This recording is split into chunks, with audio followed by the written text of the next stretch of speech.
What do you think is going to happen? You think we're going to be okay?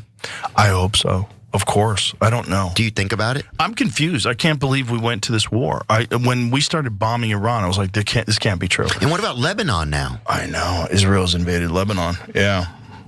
And it's like, just stop. Like, what do you need? Well, they're trying to, supposedly, they're trying to stop the terrorists. Yeah, that's crazy, though, if you're the terrorist. You know what I'm saying? Like, if you want to stop them, stand in front of the mirror and start there. Agreed. Now, while the Israelis place themselves in the position of the, strong, brave individuals who fight terrorism around the globe, the American people have caught on to what's really going on here, who the real terrorists are. The country that keeps invading its neighbors, the country that engages in mass slaughter campaigns and genocide, the country that somehow manages to convince what's supposed to be the most powerful country in the world to fight its wars for them. And of course, I'm talking about us, the United States of America.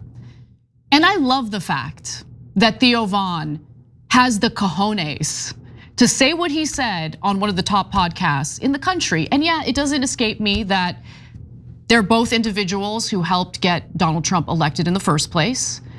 But they're speaking the truth now, at least Theo Von is, as vociferously as he's been when it comes to Gaza and anything involving Israel, and I commend him for that. Looks like Joe Rogan is starting to warm up again to criticizing Israel a little bit. But I wish that he would be as vocal as he was previously, because right now is the time when these types of voices matter the most. Right now is where the United States is implicated in countless war crimes that have been carried out on behalf of a foreign country. Right now is when we are using precious, finite resources that could be helping the American people to assist Israel in their border expansion project. And of course, in order to do that border expansion project, you need to get rid of the one and only country that has posed a challenge to that in the region, and that would happen to be Iran, right?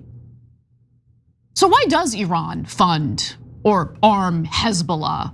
Why would they support Hamas? When you look at what's happening in Lebanon right now, you'll get a good picture, a good idea of why Iran would back Hezbollah.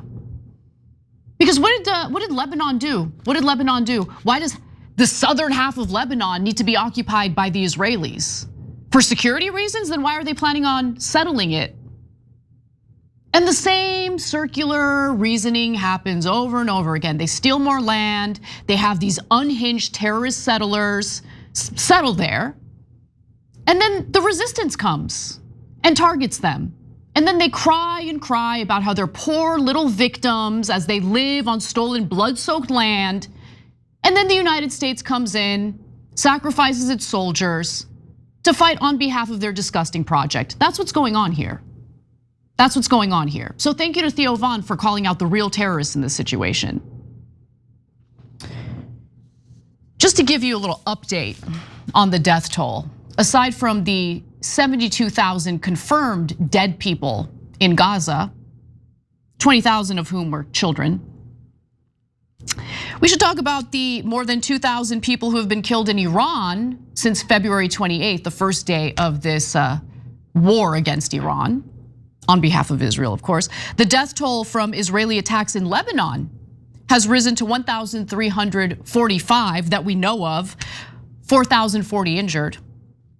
13 US soldiers have died so far that we know about, but there's some news percolating right now as we speak about how Susie Wiles is trying to urge our president to be honest with the American people about how many of our soldiers are dead as a result of a war that we are fighting on Israel's behalf against Iran that has roiled the oil markets, destroyed the global economy, and there's more pain coming, there's no question about it.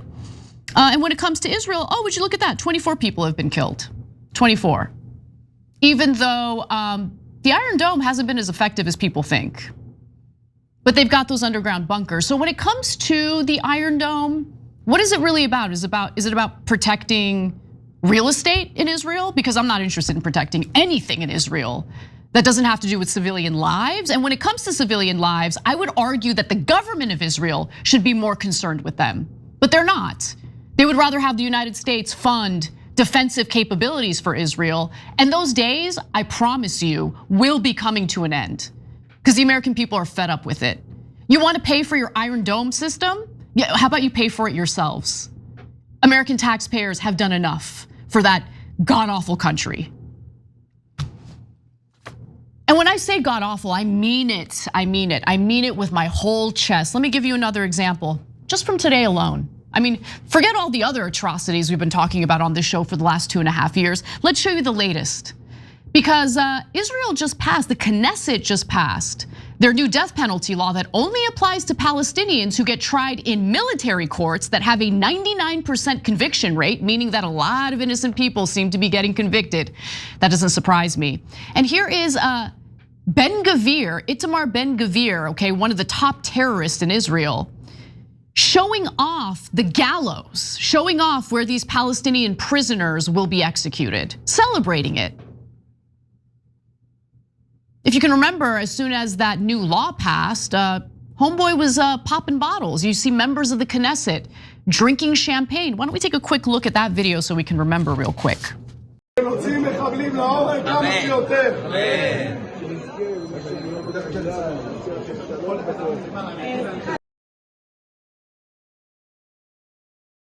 They salivate at the thought of killing people, innocent people. But they don't see them as innocent people, right? Because anyone who doesn't share their identity is subhuman. And we're supposed to act as if they're the good guys? They're the good guys? No, they're not the good guys. And unfortunately, since we're aligned with them, we're also the bad guys. Let's watch that Theo video one more time. I think it's worth listening to it. Okay, 2 people who voted for Trump. Here's what they think about what Trump is supporting today. What do you think is going to happen? You think we're going to be okay? I hope so. Of course. I don't know. Do you think about it? I'm confused. I can't believe we went to this war. When we started bombing Iran, I was like, this can't be true. And what about Lebanon now? I know. Israel's invaded Lebanon. Yeah. Yeah. And it's like, just stop. Like, what do you need? Well, they're trying to, supposedly, they're trying to stop the terrorists. Yeah, that's crazy though, if you're the terrorist. You know what I'm saying? Like, if you want to stop them, stand in front of the mirror and start there. This morning, the Druze community was warned by Israel that if they're hiding Palestinians, they'll be penalized for that. Who are the Nazis? Who are the modern day Nazis?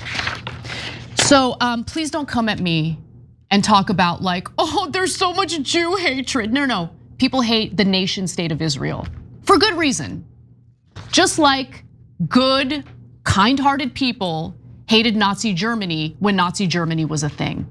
Every time you ring the bell below, an angel gets his wings. Totally not true, but it does keep you updated on our live shows.